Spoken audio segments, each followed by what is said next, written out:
Hello, my name is Doron Spielman. I'm the Vice President of the City of David in Jerusalem. And here we are sitting on the actual pilgrimage road, which took the Jewish people up to the Temple Mount 2,000 years ago. I made Aliyah 20 years ago from Detroit, Michigan. And if anybody would have tapped me on the shoulder and said, you're going to be working in an archaeological excavation, one that stands at the very center of Jerusalem, I would have thought you're crazy. I would have told you, I have a life from America, I'm going to be a businessman, that's what I studied. But in Israel, like all things, there are surprises. And over the last 20 years, I've been part of the incredible discovery of the city of David. The actual city of David. Jerusalem from the Bible. The place that Jews have been praying to and towards for the last 2,000 years since the exile from Jerusalem in the year 70. Here I am, I'm standing on the road, sitting on the road, with workers behind me who are welding and are working. And I realize as we dig every day here, that everything that we find, everything that the Israel Antiquities Authority archaeologists pick up off the ground, oftentimes it has Hebrew writing. Oftentimes it even says on a coin, Cherut Zion, for the freedom of Zion, left here 2,000 years ago by the Jews, who were the last ones to be exiled by the Romans.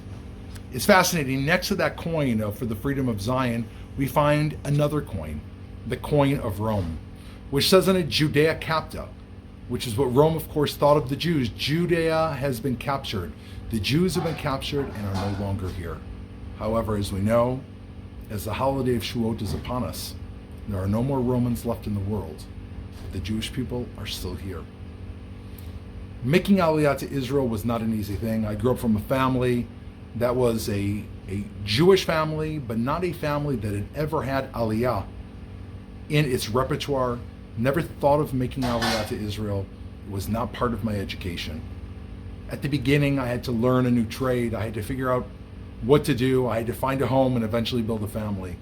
But the process of Aliyah is, of course, no greater than the process that we learn in Shavuot from Ruth.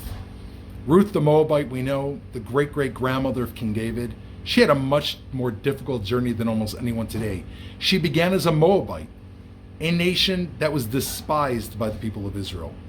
Ruth not only left her home, she converts to Judaism, and she becomes the great-great-grandmother of the Jewish people.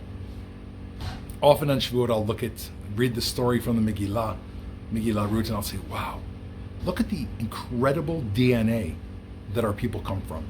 If Ruth the Moabite, more than 2,000, more than 3,000 years ago, had the ability to leave her home, leave the belief system that they had in Moab and believe in one God, marry Boaz and become the great-great-grandmother to King David, who are we today when we can board a plane and we can land in Israel? You know, when I first came to Israel, people said, oh, you're going to Israel. What are you going to do about all the comforts of America? It's funny because I've seen Israel right now during the corona outbreak. People are calling me and saying, we wish we were in Israel. Israel's handling it so well. It's just amazing to see how after all these thousands of years we've returned to our land, and after only 72 years are we back in the land of Israel and we're building a thriving economy. Everybody eventually finds their way in Israel.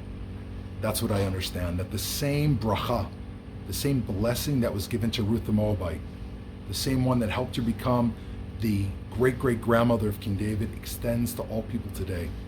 I personally feel blessed to be here. I feel blessed to be sitting on the pilgrimage road that our ancestors would have walked down thousands of years ago. And look forward to all of you coming to Jerusalem and joining me for the next Chag. Chag Shavuot Sameach.